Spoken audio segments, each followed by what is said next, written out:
Please stand for the pledge. I pledge allegiance to the flag of the United States of America and to the republic for which it stands, one nation, under God, indivisible, with liberty and justice for all. Well, I'd like to begin by telling you about our next meeting. 4 weeks from tonight, we're going to have a meeting here at 6:30, and it's going to be about codes, town codes, and code enforcement. We've got 3 new town attorneys have been hired recently, and one of them is going to be in charge of code enforcement. I think he's going to be here that night, so we can get a good turnout that night. We could maybe impress him with the idea that the community wants the codes enforced. Then tonight, well, let me back up. Just before COVID came, Jeff Strong came and gave us a presentation on the project of the storage expansion on the inlet. And it is the Civic's custom to give both sides of the story. COVID came shortly after that, and we resumed having people-to-people meetings this past fall, and we are now finally getting to hear the other side of the story. So without any further ado, we have Ann and Steve will start us off tonight. Hi, everybody. I'm Ann Sherwood-Pundyke, and we're here to talk about our group, Save Mattituck Inlet. I'll just mention, we're going to talk about how we formed, why we formed, and our current focus. We will give our presentation, and then we'll be happy to have questions and comments when we're done, with that information. And I'm Stephen Boscola. Later on, you'll also hear from Louise Harrison from Save the Sound. She'll give a presentation on SECRA and the process there. And we just want to point out that the information that you'll see in here largely comes from the DEIS, which is available on the town's website. And we have informational handout of how to access all that information. Should you want to take a deep dive into it, it's a very large, comprehensive document, but it is available there. We, at certain points, have done some of our own calculations, but we usually point that out throughout. So we are a group of community members, volunteers. We came together out of concern for what we learned early on a little bit about the project, which is the boat storage project. It is a complex project. I mean, I think it's important to sort of keep that in mind throughout. It's, some of the other projects that we're hearing about that are coming up of public interest. This one's has a lot of moving parts, is sort of how I like to think about it. And just in terms of a little timeline, so we're about 3 years into our group's formation. So we've had 3 years of working together. We talk regularly, meet regularly. And sort of the timeline for how we formed is February 2020, the project had been looked at by the Southold Town Planning staff and Planning Board. And they, on February 10th, there was an announcement of the full environmental assessment and determination of one or more significant adverse impacts that may result from the project. So the town planning board, noticed aspects of the project that were concerning. And then a few months later, on August 10th, they made a positive declaration of significance, which is noteworthy. And so that we formed our group in the months following that, learning about the fact that the town had called attention to it, and we began to study the project.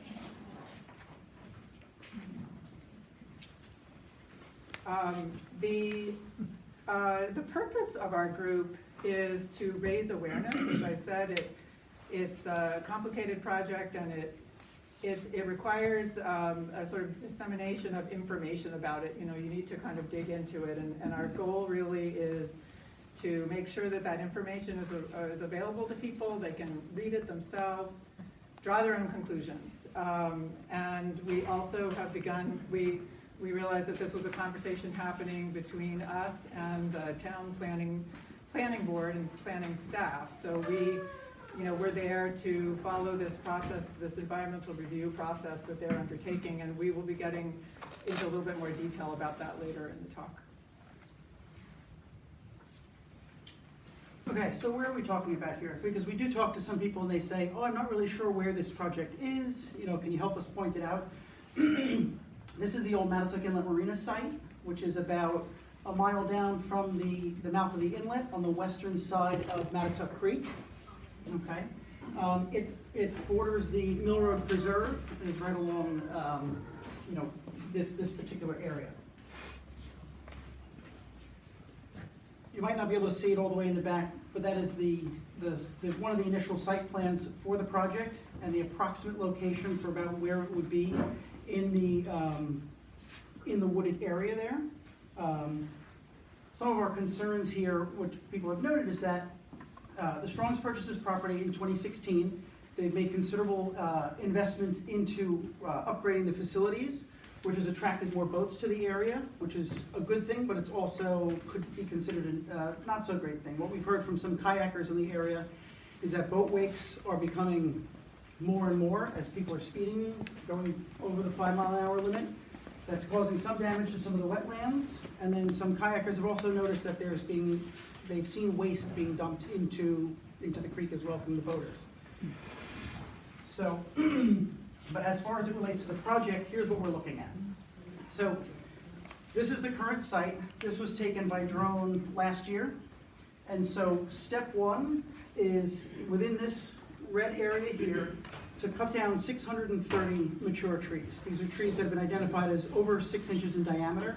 I think most of them on average is about 12 inches in diameter for the tree count. After you cut down all these trees, you excavate 134,000 cubic yards of sand. Current elevation here is about 50 feet, and the developer wants to bring it down to about a 10-foot elevation. Once that's brought down to 10-foot elevation, 2 45-foot tall buildings, warehouses, would be constructed.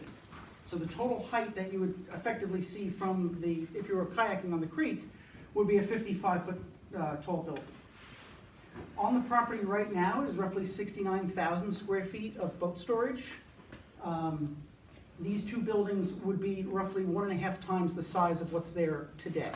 So to put into a little bit more context, it would be about 4.5 times larger. These two buildings would be about 4.5 times the size of these last two buildings, is what would be put in that place. They would be heated with 8,000 gallons of propane in 4 2,000-gallon tanks. And what you'll notice here, I don't know if you can see it all the way in the back, is the tree line here, right? The developer's property goes all the way to the road. But what's here is more sort of shrub, smaller growth. Here is the more heavily wooded, mature tree area. And what happens here is, with the Mill Road Preserve, one of our main concerns is, it's not really just the border here, it's what happens when you put a hole next to it. What happens to that preserve once you've taken away that initial buffer? So as we lay out, we have a number of concerns with the project. As we lay them out, we'll touch on a couple of them here tonight. First, one of our concerns is this Mill Road Preserve. If you've never walked it, it's gorgeous. It's a really nice place to go through, especially if it's snowing. We went on a walk. Louise Harrison was nice enough to take us on a walk through there in the snow, and it's a beautiful place. It was protected by the town in 2002 using community preservation funds. And so this is our preserve. This is the taxpayers' preserve. Taxpayer money went to preserve this area. It's home to about 70 species of birds that have been identified in and around this area. And it's just a significant habitat, we think, for wildlife. So just to build on that, as far as the concern about the preserve and the natural world, I was reminded that there was the civics on the North Fork did a survey this fall, and all of the towns, all the people living in the towns here in the Southwold area, and the result was that the top priority for 90% of the people, of our fellow community members, is the preservation of natural habitats. Rural character, farms, and open space. But this is a true top valued priority that defines us as a community, and the potential negative and irreversible impact to the ecology that this project could have is significant. In fact, I want to also read from the positive declaration of significance, which was the initial kind of list of things that could potentially be of concern about this project, and I'm going to read a small paragraph related to the local ecology. So, and these are not my words, this is from the town planning board. The proposed action could result in a moderate to large adverse impact to habitat. Habitats are used by insects, reptiles, amphibians, fish, mammals, birds for breeding, hibernation, reproduction, feeding, sheltering, migration, or overwintering. The habitats may be used year-round, seasonally, or on a transient basis. The clearing, excavation, and grading of nearly 4 acres of woodland habitat may result in a potentially large adverse impact to fauna on the site. Death and displacement of species could occur. So I just want to underscore the various related destruction of woodlands, flora and fauna, noise pollution, etc. One of our other concerns is traffic, and everybody out here knows traffic is a big problem on the east end. In order to haul away 134,000 cubic yards of sand, you need to use dump trucks. So the proposal says to use 30 cubic yard trucks. If we do that math, that's about 4,500 dump truck loads of sand that have to be removed out of the site. But every full truck that leaves has to come in empty. So for the excavation period, we're looking at least 9,000 truck trips of these kind of trucks, 22-wheel, 30 cubic yard dump truck tractor trailers on our narrow roads, increasing the current congestion levels, and noise considerations, vibration considerations, all along the corridor from the site up through Cox Neck Road and beyond. We'll get to that in a second. But if you have a home along this area and there is a truck, so we say 80 haul trucks per day, 10 hours a day, 5 days a week, for 6 months, 1 every 7 minutes is how often you would see or hear or feel a tractor trailer, especially if one's fully loaded going up that hill. If anybody's been down the hill where breakwater connects, if that truck is going up that hill or coming down that hill, you'll hear an exhaust brake, they're supposed to not be using the exhaust brakes, but you will hear these trucks accelerating, trying to get up those hills with all this weight. The truck route, the sand is going to be going to Calverton. So, if you leave the site, you come up here, and you'll come out onto Sound Avenue. Trucks will go down Sound Avenue, past Harbs, past all the other farm stands that are there, make a left onto Northville Turnpike, head further into Riverhead, and out to Calverton. Now, it's proposed that they wouldn't be doing this during the height of pumpkin season, but there's no guarantee that if you have to make a construction deadline, which is already pretty aggressive, how are you going to pause that? It's in the plan, remains to be seen if it happens, but I don't know if cars could even move there while this is going on. So, again, this is the kind of truck that we're talking about. If you're reviewing the DEIS as relates to trucks, the DEIS has grouped this truck and this Amazon-type warehouse truck or a UPS delivery truck as the same truck. They're not the same truck. So it's just important to note that when we talk about truck trips and trucks and additive trucks to our roads, which are not that wide, it's significant. Worth mentioning as well is, this will be going on during the hours where, school's in session, school bus drop-off, pickups, things like that will be going on. It's one of our chief concerns about pickup drop-off points for children along this route, particularly this heavily residential area. Again, just back to our local roads. Our local roads are narrow. People use them for exercise. People take strollers out on them. People walk them, they bike them, they jog them year-round at all different times throughout the season. So it's just worth noting that pedestrian traffic here is another one of our big concerns, because my wife goes running around the loop all the way down to Breakwater and back again. So it's just something that we're very focused on. So another concern is the community character and the impact that these buildings will have on community character. And I guess I want to just take a side step over with, if you recall that picture with the snow, maybe we're not getting snow as much as we used to, but we certainly get bad weather throughout the winter season especially. And given my point earlier about the complexity of this project, there's a proposed construction schedule where we're getting these numbers from, only 6 months for this, trucks coming every 7 minutes only. We think of the unforeseeable factors: weather, the economy, supply chain, availability of resources. I don't know, I've done some small, renovation construction projects. I don't, they don't stay on schedule necessarily. So, I'm not, it's something to remember that this, especially with a project of this size, there could be changes.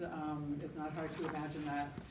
In terms of the actual look and feel of the buildings, these are images of the two buildings. Again, one of them is 52,500 square feet, the other one's 49,000 square feet.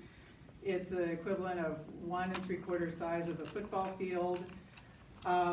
I'll mention that, just to remember, they've been set into an excavated hillside. 134,000 cubic yards of sand have been excavated in order to build them. There's a retaining wall to keep the rest of the material from,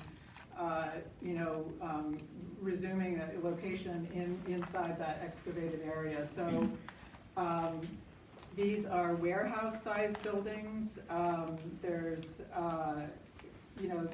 between the buildings themselves and the retaining wall, I think maybe most telling is that this is a door for a person to walk through. So that gives you maybe a best indication of the scale of these, and these are on the water's edge. These are, they're right there on the inlet. As I mentioned, there's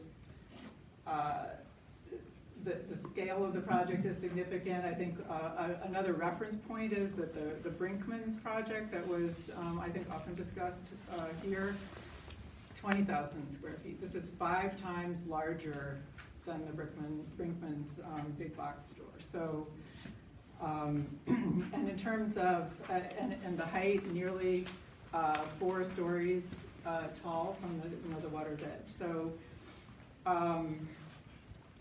again, we're talking about community character. That's how community looks and feels. That's like your experience, every day. You live here. What does it feel like to be in your community? Where you live. They, the view sheds from this.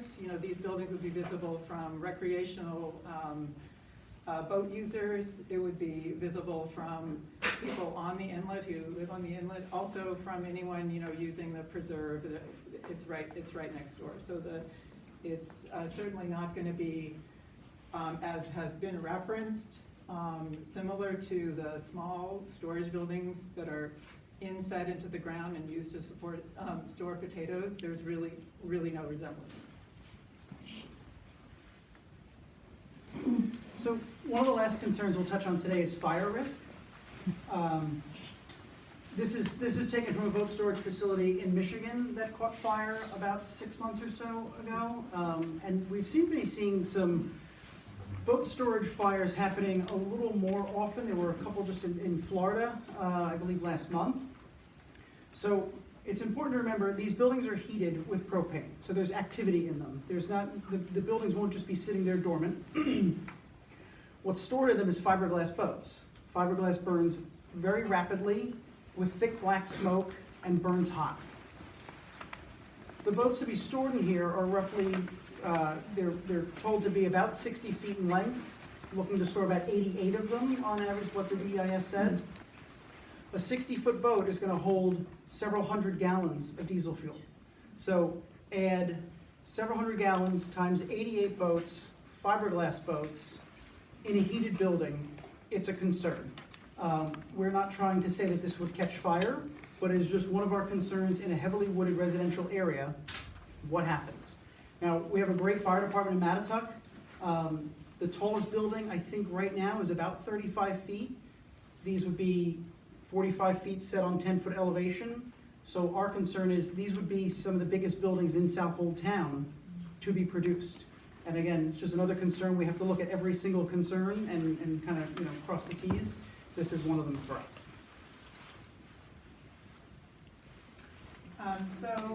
I'll just reiterate, we have just sort of highlighted a few of our concerns. We're inviting everyone to read the DEIS for themselves, and there are others. But just to take I want to touch on our current status. We have actually fairly recent news on the current status, but before I get to that, we've been working for 3 years and in terms of tracking the environmental review and encouraging the voice of the community to be heard. That's really our core mission, is we want people to engage and understand how this might impact them, and then learn how to communicate effectively back to the town planning board so that your thoughts and concerns are conveyed. So I just want to say one highlight, I guess, for me was in my experience working with this group, we knew early on that there was this scope. It's called the draft scope of the draft environmental impact statement, and it's really like the initial table of contents of all the things that should be thought about in order to create this environmental review document. And we worked as a group to get the word out that it would be important to make sure that the town planning board had a list of all the things that might possibly be of concern. And they were included and used by the town planning board. In fact, they said that there was an unusually large number of comments from the public that helped make this sturdy and relevant document. So I feel like we can keep that momentum going. And in fact, we just learned today there was, again, Louise is going to provide a little bit more specific detail, but from the draft scope, the draft environmental impact statement was created by the developer, and it was initially deemed to be inadequate, and it was resubmitted. And we learned today that we expect that it will be at the next the staff recommended that it be accepted as is, the revised draft environmental impact statement be accepted, and it will be voted on in early next month. For public review. Yeah, for public review, and then there'll be another time period where we can all examine it, talk about it, and then Louise is going to be telling you exactly how to best engage in terms of contributing, as we've been able to do so far, to this environmental review process.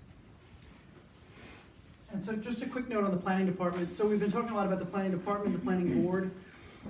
There is a planning board that votes on issues. There's a planning department who supports the board in addressing and looking at these environmental impact statements. The department is made up of 5 members, and on their plate at the moment, if if you've been, I'm sure everybody here has been following, this project, the Mattituck Hotel, Peconic Bay Winery Resort, the battery storage project, and I believe the Enclave just sort of is rolling off of their docket, as well as the Brinkman's storage. So our small planning department and planning board in this town have got a lot on their plate, and it's one of the reasons why we felt compelled to get involved, help review the DEIS, encourage public participation, because that does really assist the planning board and the planning department, you know, pro or con, either way. Comments are, you know, will help them in their review. Just to touch on, again, this idea of our mission is really spreading information, asking people to make their own decision based on their information, reading it themselves. So we've gotten the word out. You know, we actually have a petition. Over 3,000 people have signed it, meaning that they are interested in the project and have taken note. You've possibly read, there's been multiple articles in the press about us and the project, letters to the editor. And we're really pleased that we've been in dialogue with some key and other environmental groups like Save the Sound, with Louise Harrison, the North Fork Environmental Council, North Fork Audubon Society, among others. And so there's been a great dialoguing there. Another just point of information, we have an ongoing campaign. If you happen to see a blue ribbon tied on somebody's fence post or mailbox, it means that the owner of that home, you know, is engaged with this project and is concerned. You know, we have more if you'd like them. We'd be happy to share them with you. And another way that we've noticed people have taken note is a local kayaking group. You know, they experienced the inlet, you know, they're rowing on the water, and they also engaged and felt concerned and had a kayaktivism event that was covered in the press over the summer. And so, like Ann said, we've been at this for about 3 years. We've learned a ton through some help with some of our group members and people around town. And we just want to reiterate that, you know, what we've been able to demonstrate is that the community can have significant influence when they're, you know, informed and engaged as part of the process. You know, the town is an ally to us, and we're an ally to the town. We're looking to help support their review of this project. We'd like to see the best document put forward.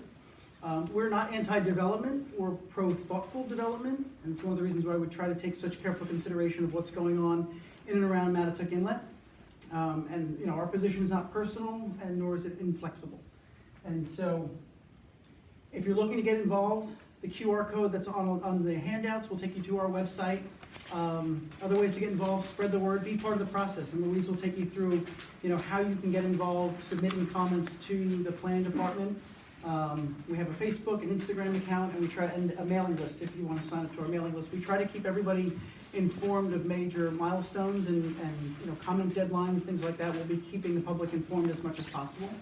And with that, I will turn it over to Louise Harrison from Save the Sound.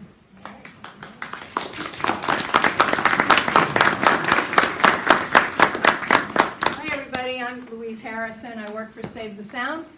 And if you haven't heard of Save the Sound, we work in the region, in the Long Island Sound region, to fight climate change, save endangered lands, protect the Sound and its tributaries, and we work with nature to restore ecosystems. Some of you know me from other positions I've had on Long Island over the years, and I have been, over the years, for nearly 40 years, heavily involved in the SECRA process. So I want to give you some pointers.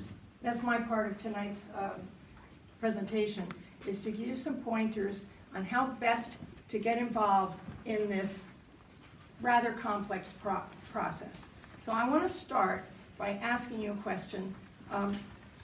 Did any of you attend a meeting, I don't know, 4 or 5 months ago, where Bob DeLuca gave a presentation to the Southhold-Peconic Civic Association about SECRA? All right. I did. Okay. Doesn't count. How many of you may have gone to the meeting on Mattituck Hotel that where Mary Eisenstein had Bob DeLuca, Leslie Weissman, Raise your hand if you were there a week or two ago. Okay, so you got a little bit of instruction on how to get involved at the beginning of a project when it's first being proposed. For those of you who didn't do either of those things, I want to point you to a handout, and then I'm going to proceed from there. Because you all got these handouts on your page. There are some secret definitions that you can take home with you, and you can learn if I'm using a word that you don't know, it might be on here. And you can also take it as a cheat sheet when you go home. And also there's a handout on how to find the DEIS, the Draft Environmental Impact Statement, on the town's website. So I'm not going to give too much detail in this presentation about that. But the State Environmental Quality Review Act has been on the books in New York State since the late 1970s. It followed on the heels of NEPA, the National Environmental Protection Act, which was passed earlier in the 70s. And New York took it a few steps further. It took NEPA further and came up with their own Environmental Protection Act called SECRA. And the difference here is that New York is a little bit stronger in protecting the environment in that when they do a review, or when any agency in the state does a review subsequent to SECRA, you're also looking at how to mitigate environmental impacts, and you're instructed to look at alternatives to the proposed project. That's not in the National Act. In the National Act, they just have to examine and identify the impacts. This is a tool that agencies use to make decisions. And all agencies in the state that have to either fund something or undertake something, like a project of their own, like build a dock, a town dock or something like that, or approve something, have to comply with SECRA. It's across the board for all agencies, and our planning board is no exception. Under SECRA, especially when there's a draft environmental impact statement, the agencies are supposed to address the adverse environmental impacts, look at alternatives, and identify mitigation. Now, this project is further along than the Mattituck Hotel. This project, as you heard, has been going on for several years now. And the town, town planning board, when they issued what's called a positive declaration of significance, that means, yes, that's the positive word, yes, we have identified at least one potential adverse impact on the environment. So it's kind of like if you get a blood test and it comes back positive, then you got it. You got that thing, right? So this is the way they talk about it. It doesn't mean that it's necessarily good. It means that there's a positive indication that there could be at least one adverse environmental impact. And that, if that's the case, agencies then must require a draft environmental impact statement. And there's a definition of draft environmental impact statement, final environmental impact statement, and findings statement on your sheets. If you didn't get a sheet, because we ran out of them in the back, we will provide you them later.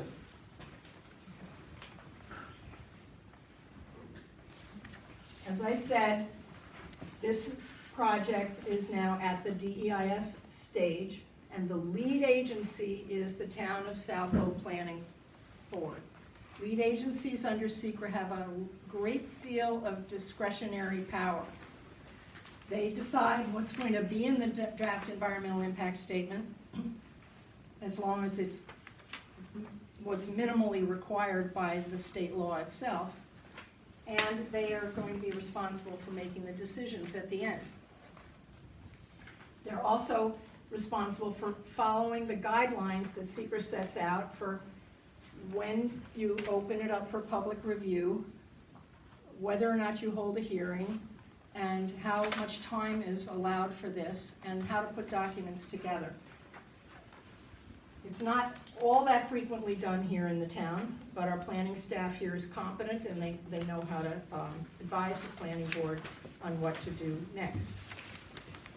What I would like you to to look at now is, if you have this handout, how to find strong center proposed boat storage buildings draft environmental impact statement. Take that home, and you will be able to go to this website. This is the town's website. It's South Old Town, New York, NY, newyork.gov. You can't see it back there, but it's southoldtownny.gov. And when you get to that home page, find this button, Town Records, Web Link, Laserfish, View Digital Records. Bing. Push that. When you get there, follow this hierarchy that's here. You're going through a filing system that the town has set up. First, there's planning board is the top level, and then there's applications, site plans pending, then the name of this project, and then within the project, more files. So you can figure this out. If you're dealing with files all the time, it's not going to be that hard. But here's your cheat sheet. Thank you. And you can download it to your own computer.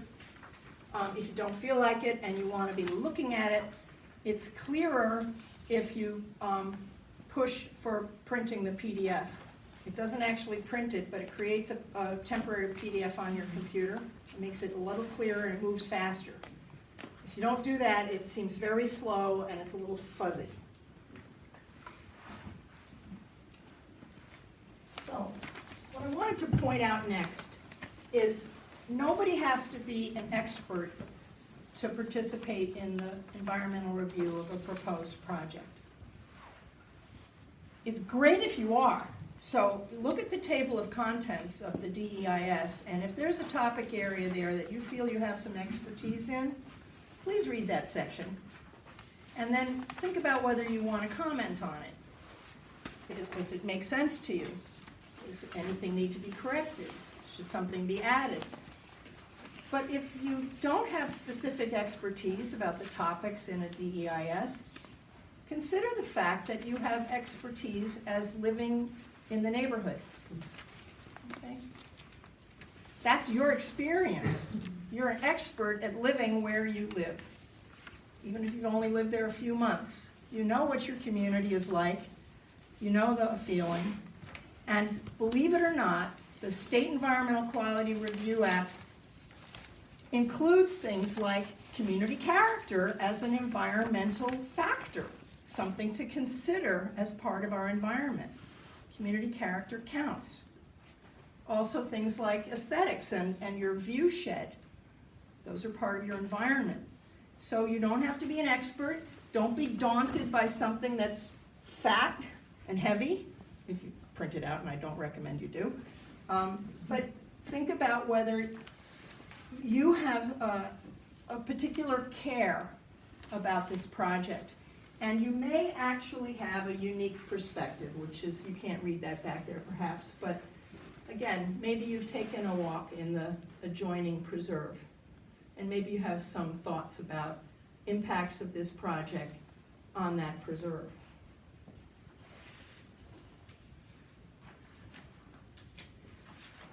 On the back of the handout that says secret definitions, it says participating in environmental review. I'm not going to go through all of this, but I'm giving you ideas here on what to think about when you are looking at an environmental impact statement. Just a couple of them to think about. Does the DEIS adequately describe the property and the landscape, including relevant elements, such as existing structures, plant communities, wildlife, and adjoining properties and resources? Do you think the DEIS adequately describes the project? Do you think the DEIS accurately describes the adverse environmental impacts of the project during construction and post-construction? They may be very different. There are more on here for you to consider. But don't be daunted. You may have a unique perspective, and it's valuable. So some of these questions here, same as I just read. Do you think that the mitigation offered in the draft environmental impact statement is adequate for the impacts that have been identified? Does it make it better? Most important is remembering that the draft environmental impact statement is a tool for the planning board and the public together to make a good decision. But the planning board, as a lead agency, has the responsibility of using that document to make the decision on this project. Is it a good tool? Does this draft environmental impact statement do the job? If you were on the planning board, could you make a good decision using this document? Does it have enough information in it for you to feel? Remember who the planning board is in this town. They're citizens. They get selected to sit there. They're members of the community. They're not necessarily experts. And the thing about SECRA, by including the members of the public in this law as having full weight of your commentary, is that it recognizes that people should have some control, or I should say, be able to express their concerns about their environment and their environmental quality. So you have a perfect right to weigh in on this, and you'll be invited to very soon. The planning board is going to decide in the next week or two whether they will release this for public review. You will see an announcement that says it's complete. The DEIS is complete. Completion only means it's complete for public review. It doesn't mean the planning board says this is a great document. It just means it has all the fingers and toes that it's supposed to have to move to the next step. And at that point, they're going to set a time frame, and they'll say maybe 30 days, maybe more. You can, right now, or as soon as they declare it complete, I think you could even do this tomorrow if you wanted to, is contact the planning staff or the planning board and say, we want a public hearing. If you get a public hearing, you get more time, because there has to be time for the comments to be given at the public hearing and for them to be considered. But the minimum time available for this review is 30 days. It will be expanded if there's a public hearing. So if you feel that there should be a public hearing, you want to hear what your neighbors have to say about this, perhaps you want to hear what environmental groups have to say about this. And if you decide that you want to speak at a public hearing, you can also hand in comments. You can hand in comments without speaking at the public hearing. You can do both.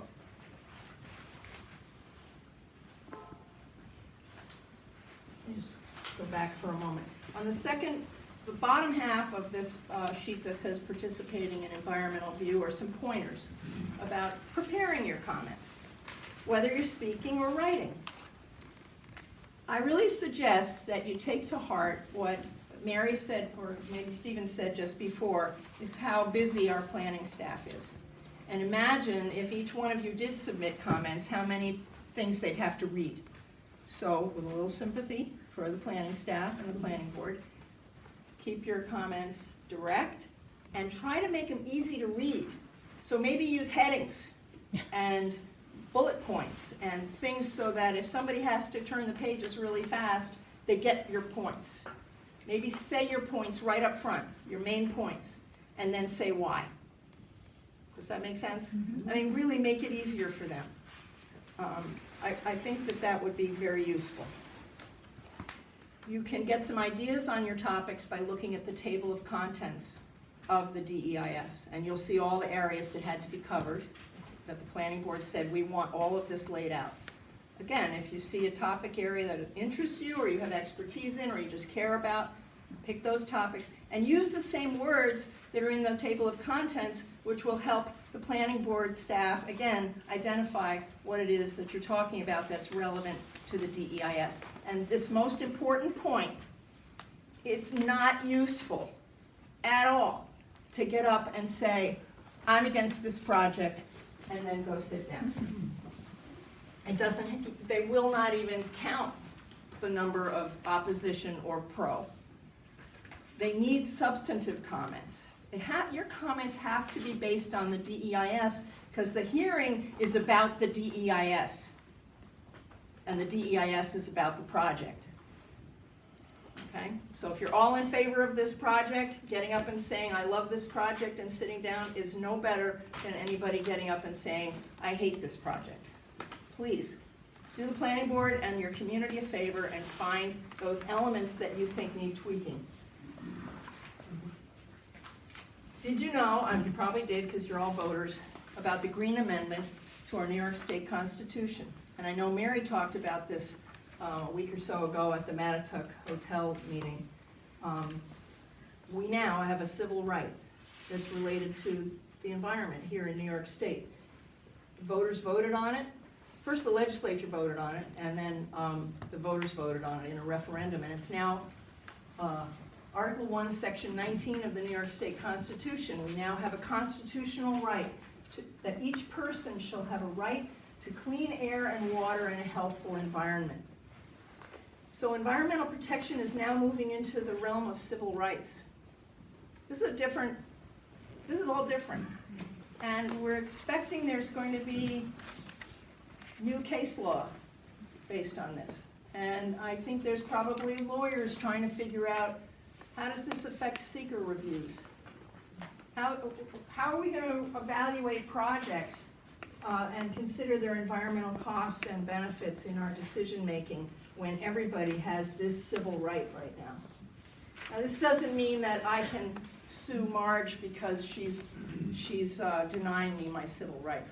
But if Marge were a member of the planning board and the planning board was denying my civil rights, that would be different. Government entities are the ones that are going to have to be responsible for assuring that people's civil rights are protected.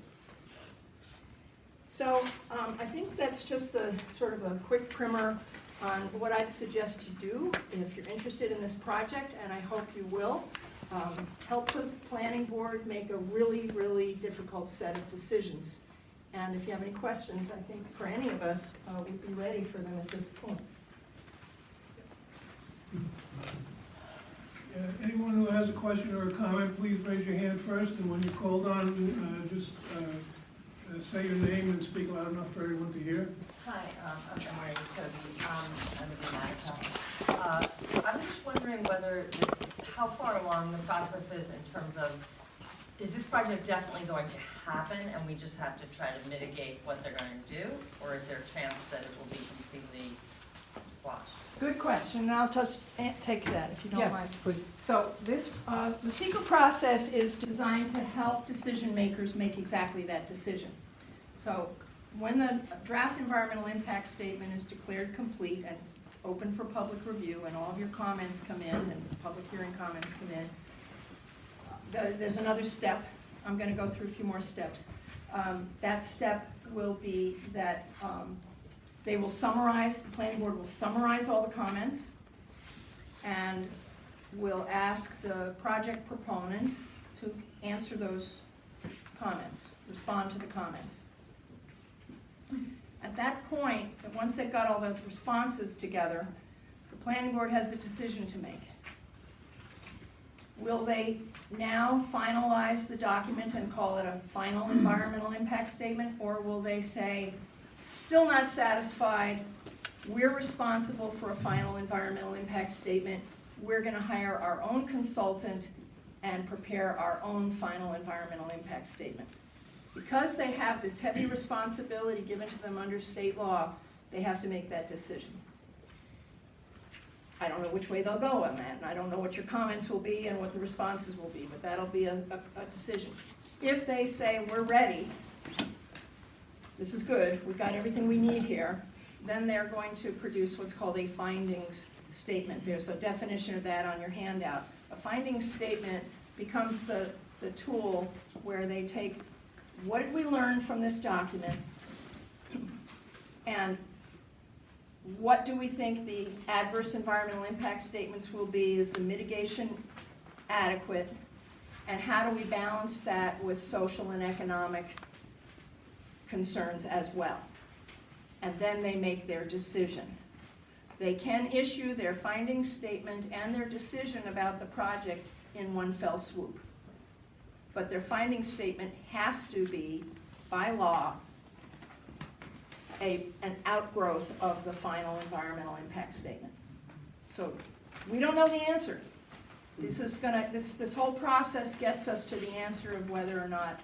Now, there are situations where enough commentary comes in where a project proponent hears it and starts thinking, I could do this, I could do a better job on this. You know, I could fix this, or I could change this, or I could offer this mitigation, or, you know, maybe I do half of this.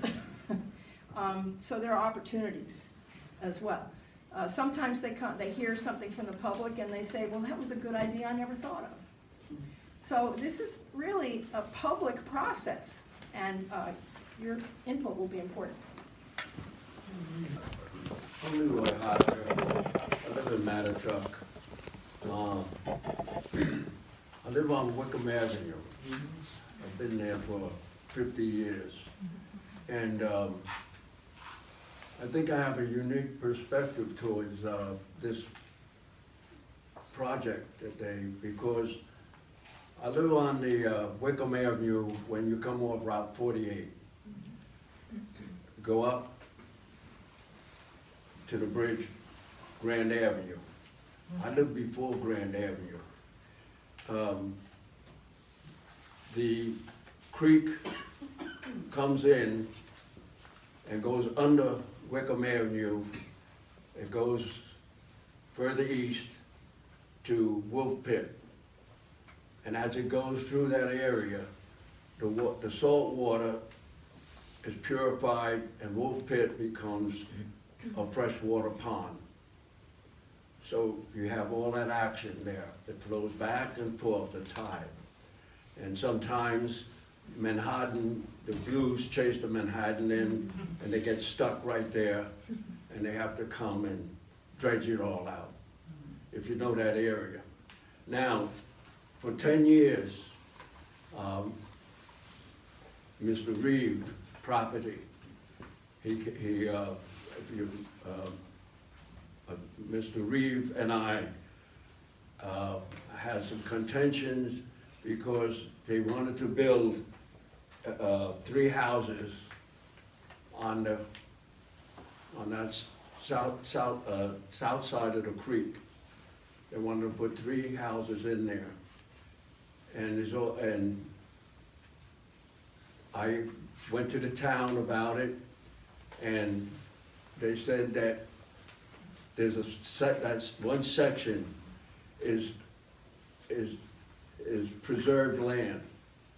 Just like you said, it's got birds, it's got lizards, it's got turtles, it's got whatever you want to call it in there. It lives in that one section before the water flows under Wick Avenue eastward.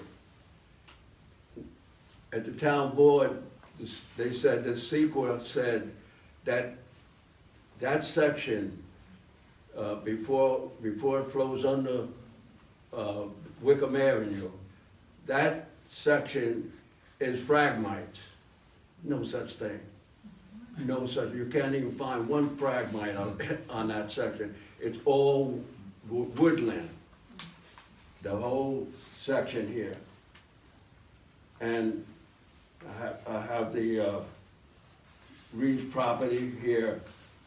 If you would like to take a look, I'd like someone from your organization to meet with me and we can discuss this, because I think what she said, I have a unique perspective, being that I live right there, and maybe I could add something, and I'd be willing to discuss it and meet with you, because it affects us on this side of the creek. It's going to affect us. That project to the north is really going to affect us. And I think the truck traffic will be coming down Wickham Avenue, going out to Calverton. From that project. On that project, I don't know, that's what I want to know. No. Will some of those trucks be coming out from across Grand Avenue and coming down? Not for this Wickham? project. No, not for this. This project is on the west side of the creek, so this will be coming up by Cox Neck Road, out by Wendy's Deli, and down that way. We're down Oh, by Berwick Road. Wendy's Deli. Yeah, on that side, yeah. Oh my God. But our contact information is on the bottom of that handout. You can send us an email, or you can call Ann or I, and we can talk to you about what's going on by you on the other side of the bridge. Please. Thank you. Thank you. Sure. Thank you for your speech, sir, and thank you for serving our country. Hi, my name is Terry, and I live in Browers Woods, which, and on a street that ends at the creek. And every day, driving back and forth on Wickham, I see a sign with Strong's eliciting people to come and store their boats there. So my basic question is, why is this extension needed if they haven't filled it up already? And that's something you can address as a comment to the planning department on the economic section, please. And specifically write to the planning department and say, as an that economics are mentioned in the DEIS, that's a great comment to submit. And take a picture, and they'll probably be down by tomorrow, the sign, but. No, I took a picture and Perfect. I will submit it. Please do. Denise? Denise Geringer, guys. So my unique perspective is that I grew up in that woods, was there every day of my life. It's very important for people to go and look and see it, all the wildlife that's there. In the spring, there's itty-bitty turtles, there's lizards, there's an amazing amount of birds and snakes and squirrels and everything. And growing up, there used to be beautiful Mount Laurel that over the years have just sort of disappeared. Which means, and every Sunday, my family would go out there, we'd pick blueberries, wild blueberries, and come back and make blueberry pancakes. People don't understand what happens. Things disappear in general as life happens, but to have something this large, dug out all that sand, every single house, every bit of the environment that it would destroy in that section is incredible. You have to go walk back there and see how beautiful it is. And just all the trees and the peace and the quiet. And it's really very important that we get together as a community and let the planning board know the environmental impact that this would have on us and the environment. So it's really very important that we all go to the town meetings and make our voices heard. But if you haven't been out there, you really need to go for a walk out there and just look at what would be destroyed if we allowed this to happen. My name is Laura Clary. I live in Southhold, and I see this as a major regional issue. I don't live next door, but this is going to affect me big time because when it's built, it's built. And to think that it's two 50,000 square foot buildings, that's close to 2.3 acres of land. I mean, it's just shocking to me, and I really appreciate that your group has been working so hard on this for 3 years.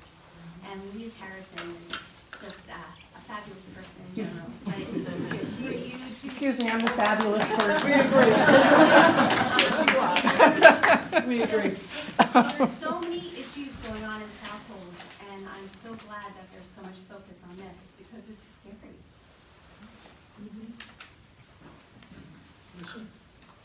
Hi, my name is Tom Riker. I live in Mattituck.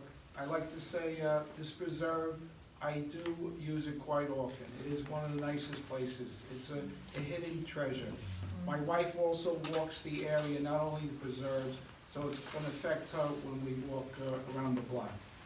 The other thing I was told, not that it might affect anything with a decision, I was told Strong's, the amount of money he's going to make selling the sand per truckload is going to outweigh what he gets for storage boats. So how many truckloads did you say was coming out of this development approximately? About 4,500 full trucks out. All right, so 4,500, I'm gonna say maybe $10,000 a truckload for sand, maybe 5,000, whatever it is, it's a tremendous number. And the other thing is, he's building a storage facility for yachts. So obviously, all the yachts you see in Sag Harbor, whatever they get for storage, he's trying to get that business. So they're all gonna be coming around the fork and coming in the inlet and being stored. We gotta stick together and try to stop it. And another thing I try to remember, I don't know if anybody's been to Halleck State Preserve. Okay, so that's a beautiful spot on the Long Island Sound, and that has history of illegal sand mining. If you look at the history of that preserve, they started taking the sand out of the side of the hill there, and then it was deemed illegal and they stopped it. And if you walk that area, they scarred the land for the rest of our lives. It's a beautiful state preserve, it's owned by the state, but the history of it was illegal sand mining. And it's just another part of Long Island that they destroyed. And this section here, this should not be touched. And like I said, I walked that preserve. My grandson comes with us. It's a beautiful area. And to have that wall that close to the trails and to cut down and to have my wife walk around and have tractor trailers go by at 30 miles an hour, whatever, it's all wrong. And getting back to the board that makes this decision, they're not voted in. That's the problem. They're appointed. And so those people, you get 5,000 people to say no, there's 20 people at Strong's to say yes, they decide to go with the 20 because they're appointed. It's wrong. So we gotta stick together and get our point across. And like you said, we can't just say we don't want it because we don't like it. We gotta give them the right ammunition. So like I said, hopefully this doesn't happen, but it's a lot of things on the North Fork that are happening that nothing's good coming out of it. They ask the people, what do you think? We tell them no, we sit back and it gets passed. That something's drastically wrong. So hopefully we get together and stop this. So we have been, the sand mining part of it, we have addressed from the beginning because to get around a sand mining permit, you do a construction project and then you just don't build the buildings. And now you've prepped the site and then say, oh, you know what, bank financing didn't come through, or we can't build the buildings now. You've taken out the hillside, sold the sand, but never needed to get a permit. And so it is something that we've been, keeping an eye on as well and including comments and things What like that. I was told is a tremendous amount of money to be made selling the sand. Not that it's gonna affect the decision, but you gotta follow the money. I'm gonna put you in here. We're fortunate that the planning board saw the importance of the project and decided to call for a draft environmental impact statement, because this really opens up public review, wide open. So participating is important at this point. And yes, planning boards are appointed, and that can happen anywhere in New York State. That municipal law allows for that. So how do we make them adhere to the public's comments? Because there is this step-by-step process laid out in law, that part of which I described to you today, that has to end with a finding statement that is based on the material. And the material is going to include your comments and the responses to the comments.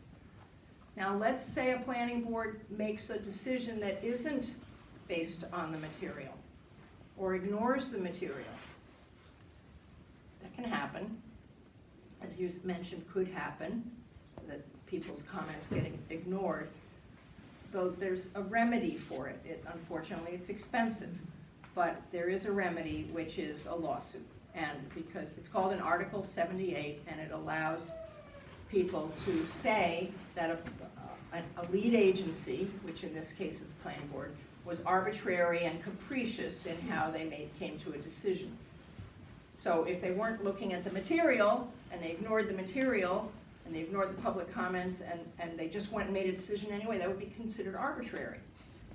So we don't really want to go there. That takes money, it takes effort, it slows everything down. But it's not a fait accompli. As long as you participate. Again, don't just go and say I'm against it. Find something in the DEIS to base your comments on.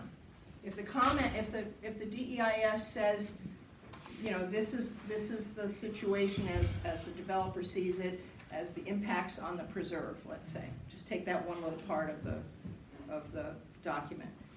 And the developer says, well, there's all these animals in there, but the impacts are going to be negligible. That's something you can address. You can, and you should. if you disagree with that statement. And so again, your comments should be based on the DEIS. The more you do that, the more substantive your comments are, the more weight they have, the better a chance the planning board has in making a good decision. Okay? We want a good decision. Hi, it's Brett Askin on Laurel. I think it was the battery storage hearing, one of the hearings I overheard, them talking about some law in the town stating that a project of this scale has to benefit the community. Is that, did Strong suggest that there are any benefits to this community outside of the 88 yacht owners and them themselves? I can say that the planning board asked the question. The planning board did ask the question, is please state what the public benefit is. And if you go to the DEIS, you will see how that was addressed. If anybody has trouble finding the DEIS on the website, you can call me or Ann or Stephen. The instructional handout's on our website as well. If you lose the handout, you can go to our website under the file section. It's in there, the step-by-step with a link. So, You had email addresses of the planning board. I don't see them. It was in the presentation. oh, it's on the handout? Planning board or the people who supervise the planning board? The planners' email addresses, they're on the town Okay. website, under the directory, but it's a good point, though. We'll put these addresses on our website, so it's easier for people to And that's who we navigate. would write to if we wanted to have the Yes. public hearing? Yeah, that's the staff for the planning board. Okay, Those are the but- professionals. Okay, and that's the people we should just say, please, we want a Yeah. public hearing. Yeah. Or submit your comments, if you've already drafted your comments, then those, when they open up the comment period, that'll be Mark Terry or Brian Cummings will be who you submit and you can submit them by email, right to them. Great, thank you. Hi, I'm Peggy Baldwin, president of Norfolk Audubon Society. And in your presentation, you mentioned 70 species of birds. Actually, there is over like 117 species of birds that have been observed and preserved, a few, according to Moneybird. And Lucy Cutler, actually, this was great. This is a Audubon, John James Audubon Illustrated Guide to Birds, and she put tabs in for every species of bird that he and you know, these are birds that are, some are passing through, some are breeding there, but it's not just the birds in those 4 acres, it's the birds that are affected in the waterways there, the piping plovers on the, you know, on the sound there, the whole waterway there that is gonna be affected by the increased boat traffic. And then just to put it in a larger perspective, in the past 50 years, just in the US and Canada, you all might have seen this report, over 3 billion birds have been lost. And it's just 4 acres here and 2 acres there. Oh, it's just 4 acres of mature oak beech forest. But this is how it's happening. It's just little by little by little, a little bit here, a little bit there. So I think it's, you know, I know I'm preaching to the converted here, but, you know, we really have to fight hard for every acre. So, thank you.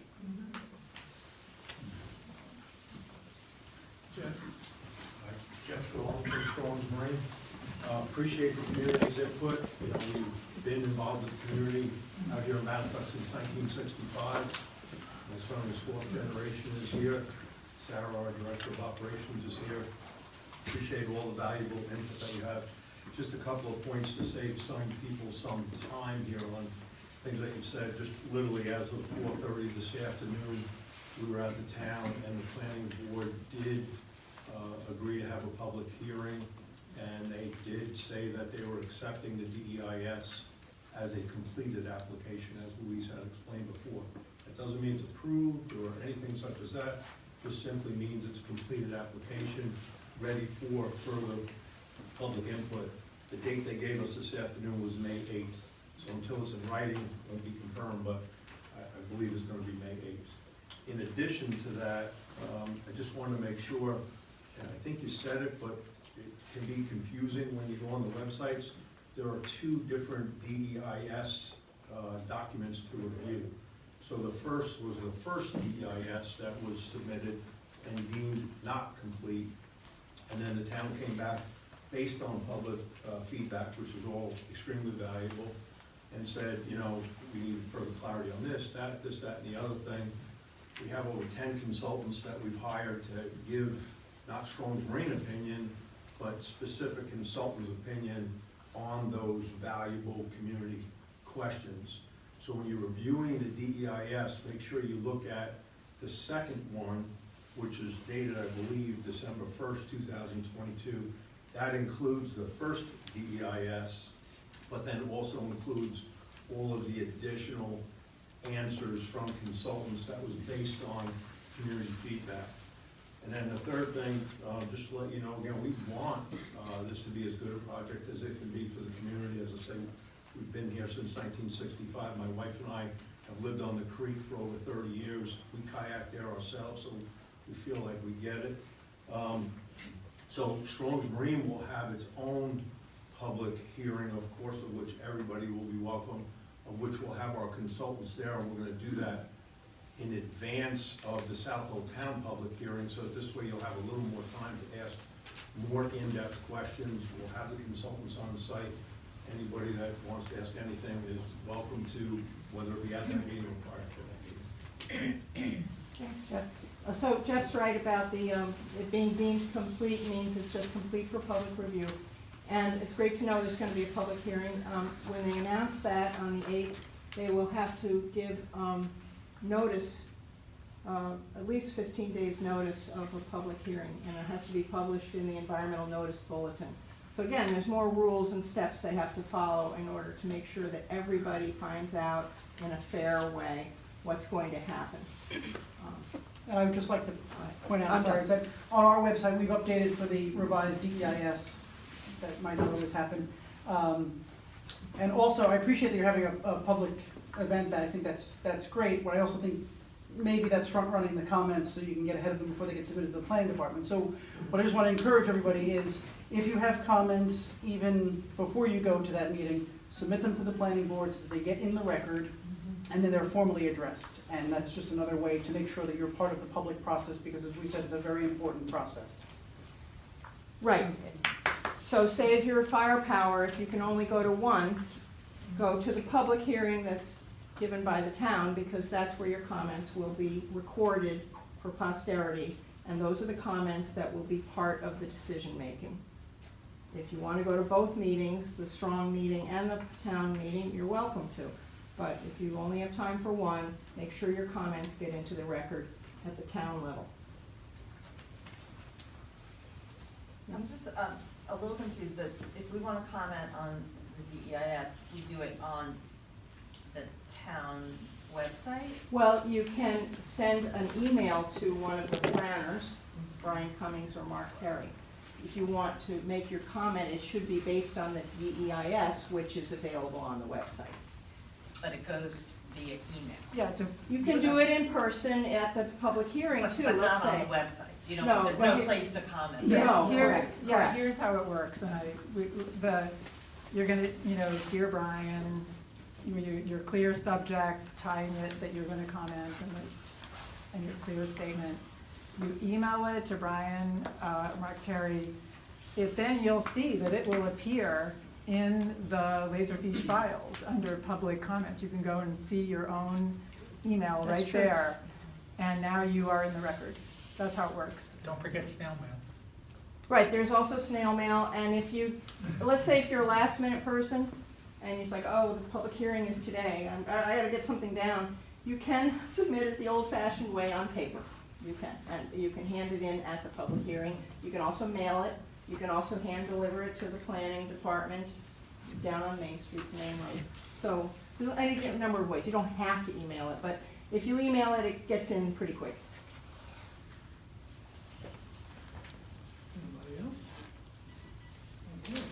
Oh, yeah.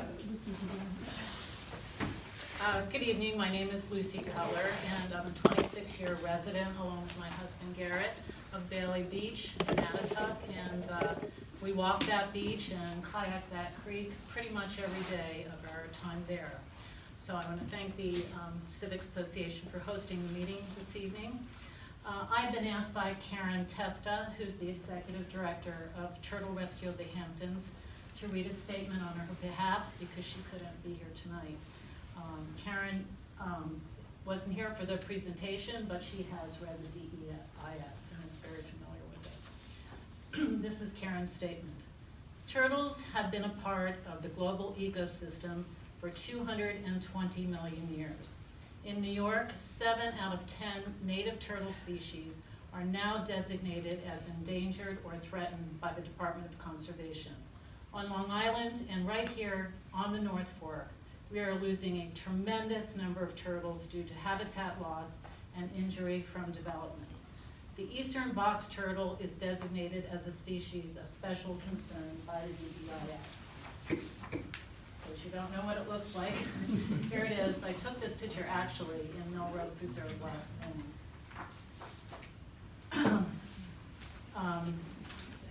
May. The box turtle is known to exist in Mill Road Preserve and is expected to be found in the habitats of the proposed development site. Thus, Mr. Strong's project presents very significant threats to the survival of the eastern box turtle.